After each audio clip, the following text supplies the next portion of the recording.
masih 2 hari. Berapa hari? 2 hari. Makanya selama 3 bulan itu kita mondar-mandir mencari kayu itu cukup luar biasa, cukup melelahkan juga. Namun alhamdulillah setelah lelah itu ternyata banyak kenikmatan.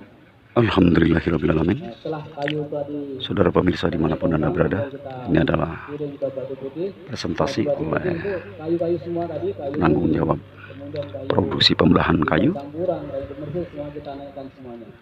Bapak Abdul Patah, di hadapan peserta studi lapangan dari kelas MTS kelas 9 MTS Mahat Az-Zaitun yang dibimbing oleh para penanggung jawab dan juga Ustadz-Ustazah. Tentu menjadi satu momen yang berharga ketika peserta didik ini nanti sudah memasuki usia yang semakin dewasa, bahwa di hari ini mereka mempunyai satu cerita mendalami tentang potensi bahari.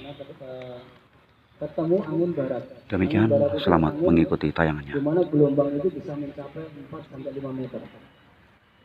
Maka kemarin kita jalan ketemu angin barat juga. Artinya perjalanan yang tadi diperkirakan dari Cirebon dari Kalimantan sampai Cirebon 17 hari bisa sampai 21 hari.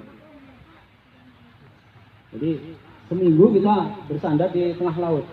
Di tengah laut itu ada tempat bersinggahnya atau bersandarnya kapal ketika terjadi bahaya.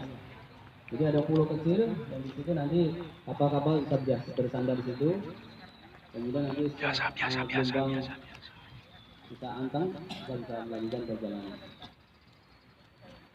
Jadi kapal tongkang itu tadi biasanya kayu-kayu seperti ini turunnya kalau nggak di Surabaya atau di Semarang. Ya alhamdulillah kemarin kayu kita ini bisa turun di Cirebon. Cirebon itu sudah 15 tahun di blacklist, sudah tidak bisa menurunkan kayu. Tapi kok kayu ini bisa turun di Cirebon bagaimana? Saya juga bingung, masyarakat sini juga bingung kemarin itu. Ini kok ada kayu datang segini banyaknya, ini punya siapa? Pagi-pagi kita datang di pelabuhan itu sudah berderet seperti ini, kayak orang demo itu.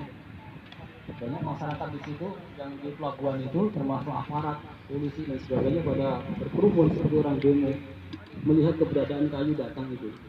Karena apa? Karena kaget loh, kok bisa turun di sini? Ini punya siapa? Ini punya Az-Zaitun. Kok bisa?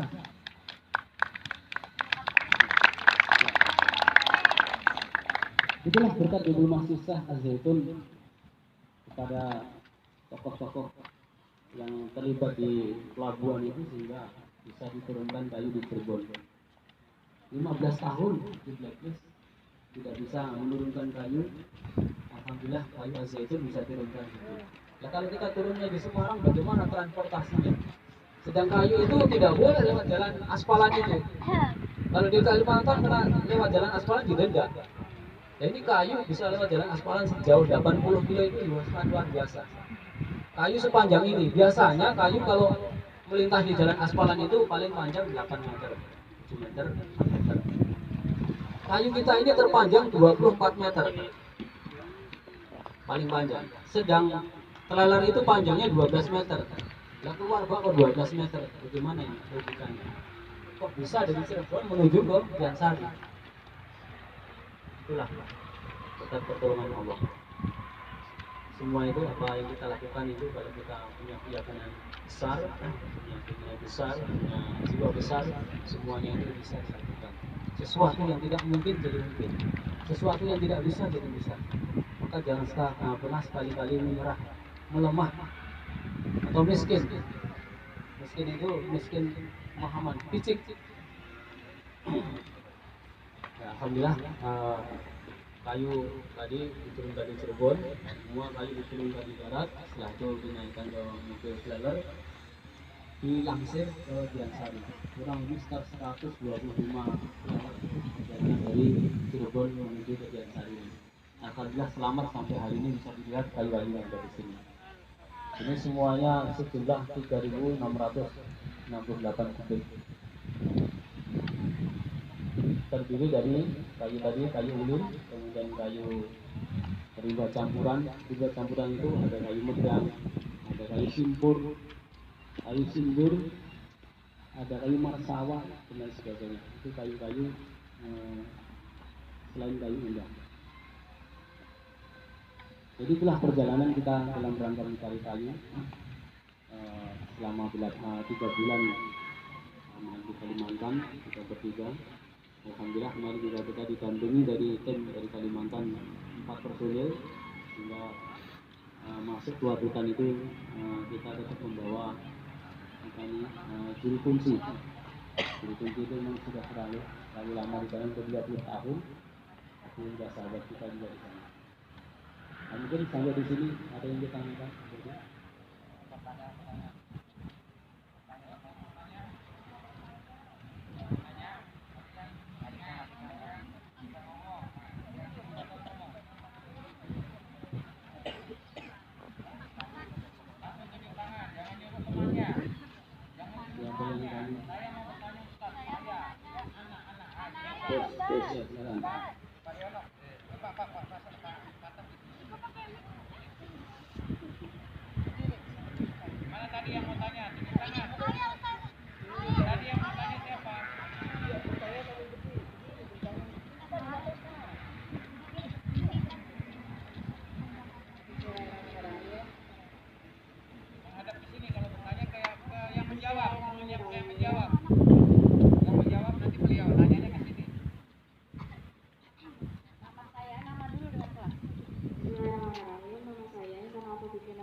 Saya ingin bertanya, tempat ini nanti mau dijadiin apa?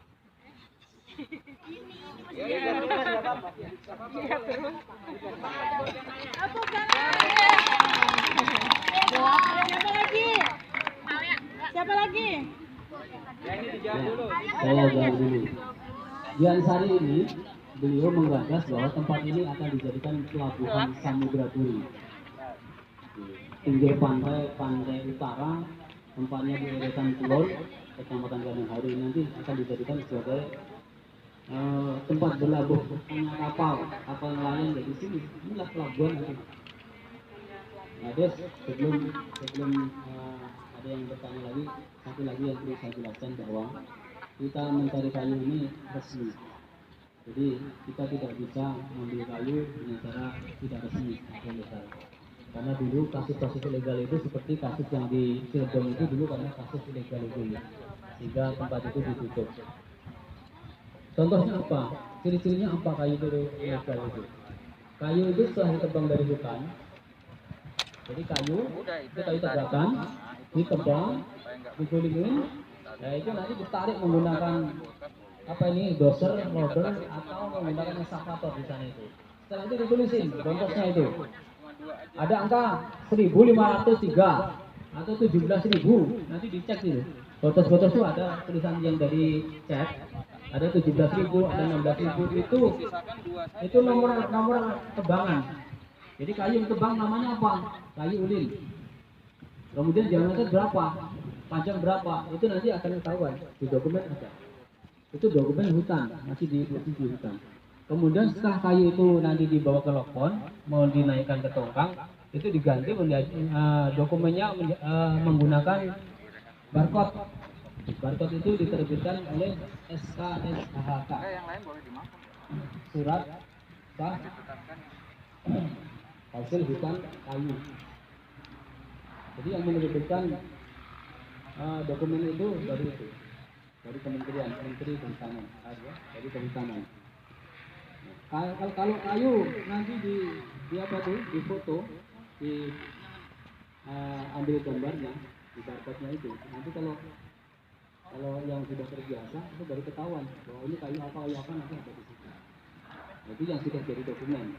Kalau yang belum jadi dokumen berupa tulisan baik tulisan pakai cat atau pakai plastik strip yang menggunakan warna kuning kotak itu nanti plastik, itu dokumennya.